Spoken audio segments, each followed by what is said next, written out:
In the Quartermain's living room, Carly tells Michael that this seems like a turnabout, as it was only a year ago he accused her of keeping the truth about Willow from everyone, and he was right to blast her for it. Michael says he should have seen this blowing up, but Carly says when protecting those they love they all get tunnel vision. Michael knows he chose Dad's happiness over hers, and he's a huge hypocrite. Michael thought that controlling Nina was his best option, and Carly calls him his mother's son. However, she admits it does hurt he didn't tell her about Nina. Michael says Dad was happy, so was Willow, and she and Drew were moving on. Carly reminds him of what they learned last year, that keeping secrets has unintended consequences. Michael knows nothing stays buried. Michael can't believe he hurt the two most important women in his life. She says she'll survive. Michael knows she's always loved him unconditionally, no matter how badly he screws up. Michael says he hasn't seen Drew that angry in a long time and is sorry he put her in this position. Carly says he's struggling a lot, especially since the attack in Pentonville. Michael knows with time he'll move past it. Carly tells Michael that she'll talk to Drew for him. He doesn't know how to thank her for her love and forgiveness. She says she'll always love and forgive him, but he needs to make things right with Willow. She tells him not to let Nina damage their family more than she has. The nanny interrupts and says Wiley is asking for him. Michael heads upstairs to tuck Wiley in. Alone, Carly makes a call and leaves Drew a message that she loves him. Michael returns and says Wiley was playing with the truck Nina gave him and took so much control not to throw it out the window.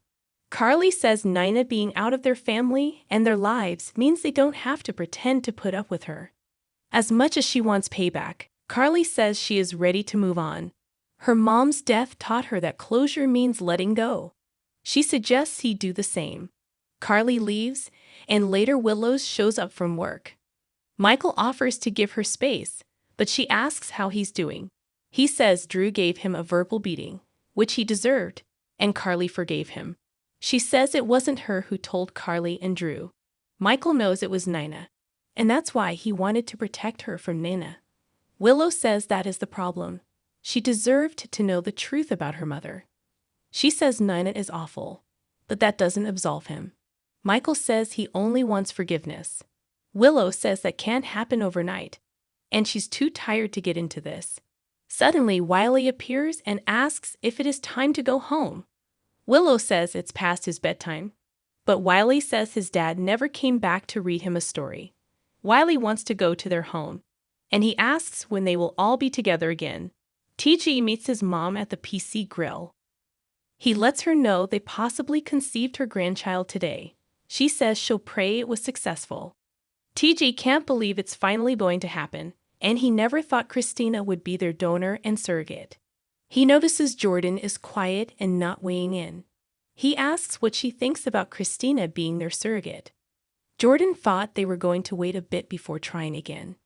TG says that was the plan, but when Christina offered, they realized it wasn't fair to make her put her life on hold for them. Jordan assures TJ that how this child comes into this world will not change how much she loves them, and she appreciates that he values her opinion. However, it seems he's doing just fine trusting in himself. Jordan keeps getting texts, and he asks who is blowing up her phone. She explains she and Curtis are looking into his shooting, and these alerts are the first lead she's gotten. He hopes she's being safe, and she promises she is. She gets more texts, so he tells her to go take care of her investigation safely. Jordan heads out and talks to someone on the phone, who has a lead on the gun used to shoot Curtis. She makes plans to meet with them when two men in black uniforms show up and surround her. Jordan asks what the men want and who are they. They say she needs to come with them and drag her off. Blaze stops by Christina's place. Christina is shocked to see her as she thought she was out of town on tour. Blaze explains a blizzard knocked out power at the venue, so she asks if Christina can come out and play. Christina says she was planning on an easy night in, so Blaze asks if she wants company. Christina invites her in and says she can make some pasta. Blaze says she doesn't need to play hostess. Blaze was so excited about seeing her that she forgot to call first.